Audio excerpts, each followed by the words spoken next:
मी वाळूच्या गाड्या उतरवायला जाईल, मी मातीकाम करेल, पण मी बाबासाहेबांची ओळख पुसली जाऊ देणार नाही. बाबासाहेबांना संपवायचं काम करायचं नाही, हे वक्तव्य होतं नाशिकच्या वन विभागाच्या एका महिला कर्मचाऱ्याचं. ते सुद्धा प्रजासत्ताक दिनाच्या कार्यक्रमातलं. 26 जानेवारीला प्रजासत्ताक दिनाच्या निमित्ताने नाशिकमध्ये शासकीय कार्यक्रम सुरू होता. तेव्हा पालकमंत्री गिरीश महाजन भाषण करत होते. भाषणाच्या शेवटी त्यांनी घोषणा दिल्या आणि त्यानंतर कार्यक्रमाला उपस्थित असलेल्या वनरक्षक अधिकारी माधवी जाधव आक्रमक झाल्या. महाजन यांनी जाणून बुजून आपल्या भाषणात डॉक्टर बाबासाहेब आंबेडकर यांचा उल्लेख केला नाही, बाबासाहेबांची ओळख पुसू देणार नाही असं म्हणत त्यांनी घोषणा दिल्या. माध्यमांच्या प्रतिनिधींसमोर आक्रमकपणे बोलताना त्यांनी गिरीश महाजन यांची तक्रार करणार असल्याचं, त्यांच्यावर अॅट्रॉसिटी अंतर्गत गुन्हा दाखल करणार असल्याचं सांगितलं. या सगळ्यात प्रकाश आंबेडकर यांची एंट्री झाली, तर गिरीश महाजन यांच्या विरोधात तक्रार नोंदवून घेण्यात आली. पण नेमकं घडलं काय? माधवी जाधव आहेत कोण? महाजन यांच्यावरची पोलीस केस कुठपर्यंत जाऊ शकते? संपूर्ण प्रकरण जाणून घेऊयात या व्हिडिओमधून. नमस्कार, मी चिन्मय आणि तुम्ही पाहताय बोलभिडू.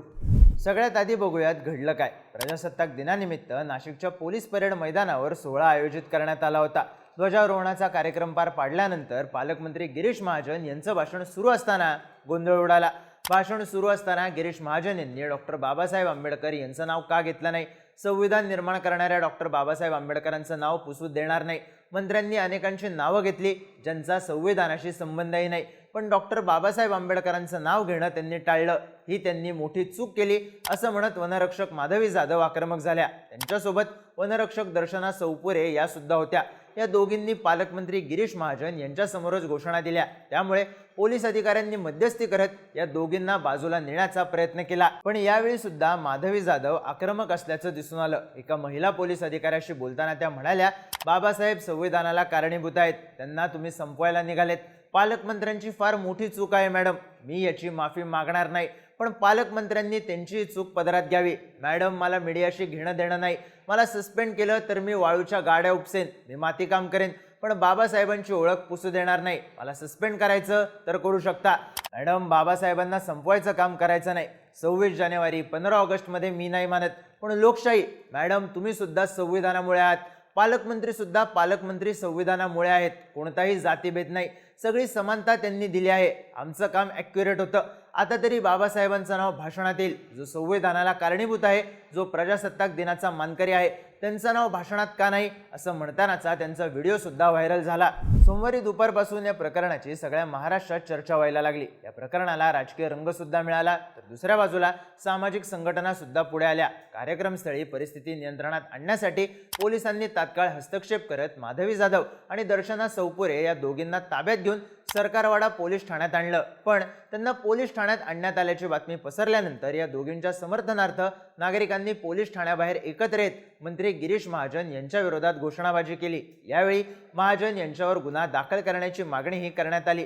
माधवी जाधव आणि दर्शना सौपुरे यांनी मंत्री गिरीश महाजन यांच्या विरोधात लेखी तक्रार दाखल केली असून या प्रकरणी पोलीस पुढची कारवाई करत आहेत असं बातम्यांमधून सांगण्यात येत आहे. या सगळ्यात वंचित बहुजन आघाडीचे अध्यक्ष प्रकाश आंबेडकर यांनी माधवी जाधव यांच्याशी फोनवरून संवाद साधला. याबद्दलची माहिती त्यांनी स्वतः ट्विट करून दिली, ज्यात ते म्हणाले, आज नाशिकमध्ये भाजप मंत्री गिरीश महाजनच्या नीच मानसिकतेचा जाहीर निषेध करणाऱ्या माधवी जाधव या वनरक्षक महिलेसोबत फोनवर बोललो. यावेळी माधवी जाधव यांनी पूर्ण घटनाक्रम मला सांगितला.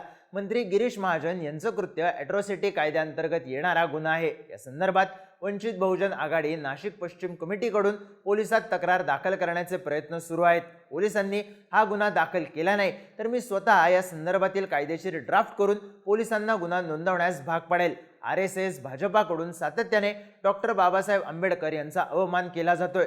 भाजप आणि गिरीश महाजनच्या कृत्याचा आम्ही जाहीर निषेध करतो. त्यांच्या ट्विटनंतर नाशिकच्या वंचित बहुजन आघाडीच्या कार्यकर्त्यांनी माधवी जाधव आणि दर्शना सौपुरे यांचा सत्कार सुद्धा केला. तसंच सरकारवाडा पोलीस स्टेशनमधून या दोन्ही महिला अधिकाऱ्यांना घरी सुद्धा सोडलं.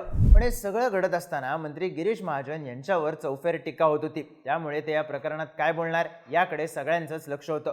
सुरुवातीला त्यांनी या प्रकरणात दिलगिरी व्यक्त केली. अनावधानाने राहिला असेल, माझा तसा काही कुठला हेतू नव्हता. त्यामध्ये मी फक्त घोषणा दिल्या की भारत माता की जय, छत्रपती शिवाजी महाराज की जय, वंदे मातरम. बरोबर आहे, तसं काही असेल तर ते अनावधानाने झालं असेल. माझा त्यामागे मुद्दाम नाव डावलण्याचा हेतू नव्हता. मला वाटतं प्रत्येक वेळेला मी भाषण करतो तेव्हा असं काही होत नाही, पण या वेळेला त्यांना काही वाटलं असेल तर दिलगिरी व्यक्त करतो. पण त्यानंतर माध्यमांशी बोलताना गिरीश महाजन यांनी काही विधानं केली आणि त्यांच्यावर टीकेची झोड उठली. माध्यमांशी बोलताना महाजन म्हणाले, मला आज खूप वाईट वाटलं. बाबासाहेब आंबेडकर यांच्या जयंतीमध्ये मी पुढाकार घेतो. नेते येतात, हार घालून निघून जातात, पण मी आमच्या गावात तालुक्यात जयंतीमध्ये असतो. मी मातंग समाजासाठी, वाल्मिकी समाजासाठी जातो, लग्नात जातो. मी संघाच्या मुशीत वाढलो आहे. जामनेरमध्ये बाबासाहेबांचा मोठा पुतळा उभा केला.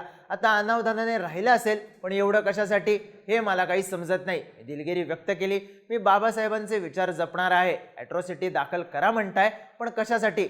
समाजात तेढ निर्माण करण्याचा प्रयत्न करू नका. मला माहीत नाही त्या भगिनी कोण आहेत. मी गावात पंगत देतो, त्यांच्यासोबत जेवणाला बसतो. मी 40 वर्षात अंगात निळा शर्ट घातला नाही असं कधी झालं आहे का, असं महाजन म्हणाले. आणि पंगत दिली म्हणजे विषय मिटेल का?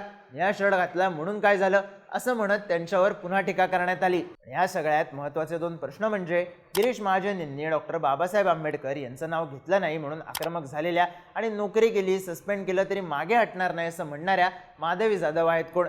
तर माधवी जाधव 2011 साली वन विभागात भरती झाल्या होत्या. त्या सध्या सिन्नरमध्ये वनरक्षक म्हणून कार्यरत आहेत. आता त्यांनी माझं जे करायचं आहे ते करा, एकतर ते राहतील किंवा मी राहील. मला गिरीश महाजन नाशिकचे पालकमंत्री म्हणून सुद्धा नको आहेत असा इशारा दिला आहे. सोबतच त्यांच्यावर कारवाई होत नाही तोवर माघार घेणार नाही असंही माध्यमांशी बोलताना सांगितलंय. दुसरा प्रश्न म्हणजे गिरीश महाजन यांच्या विरोधात दाखल असलेली तक्रार कुठपर्यंत जाणार? त्यांच्यावर ॲट्रॉसिटी दाखल होणार का? तर माधवी जाधव आणि दर्शना सौपुरे यांनी गिरीश महाजन यांच्या विरोधात सरकारवाडा पोलीस स्टेशनमध्ये लेखी तक्रार दिली आहे. सोबतच महाजन यांच्यावर जातीवाद केल्यामुळे ॲट्रॉसिटी अंतर्गत गुन्हा दाखल करावा अशी मागणी सुद्धा केली आहे, ज्याला प्रकाश आंबेडकर यांनीही पाठिंबा दिलाय. आता ॲट्रॉसिटीचा गुन्हा दाखल करण्यात आला आणि FIR झाली तर अटकपूर्व जामीन मिळणार नाही. जर प्रायमा फेसी गुन्हा घडल्याचं दिसत असेल तर अटक करून कोर्टात सुद्धा हजर केलं जाऊ शकतं. त्यानंतर कोर्टात सार्वजनिकरित्या जातीय अपमान झाला होता का हे तपासलं जाईल. सोबतच जाणीवपूर्वक हा अपमान केला का हे सुद्धा पाहिलं जाईल. आता या जाती नामाने अपमान केल्याचं सिद्ध झालं, कोर्टाने दोषी असल्याचा निर्णय दिला तर 6 महिने ते 5 वर्ष कारावासाची शिक्षा होऊ शकते. सोबतच आर्थिक दंड सुद्धा होऊ शकतो. पण यात ॲट्रॉसिटीचा गुन्हा दाखल होणार का आणि याबद्दल काय पावलं उचलली जाणार हे पाहणं महत्त्वाचं असेल. या सगळ्या प्रकरणाबद्दल तुम्हाला काय वाटतं? तुमची मतं आणि प्रतिक्रिया कमेंट करून नक्की सांगा आणि माहितीपूर्ण व्हिडिओज पाहण्यासाठी बोलबिडूच्या YouTube चॅनलला सबस्क्राईब करायला विसरू नका.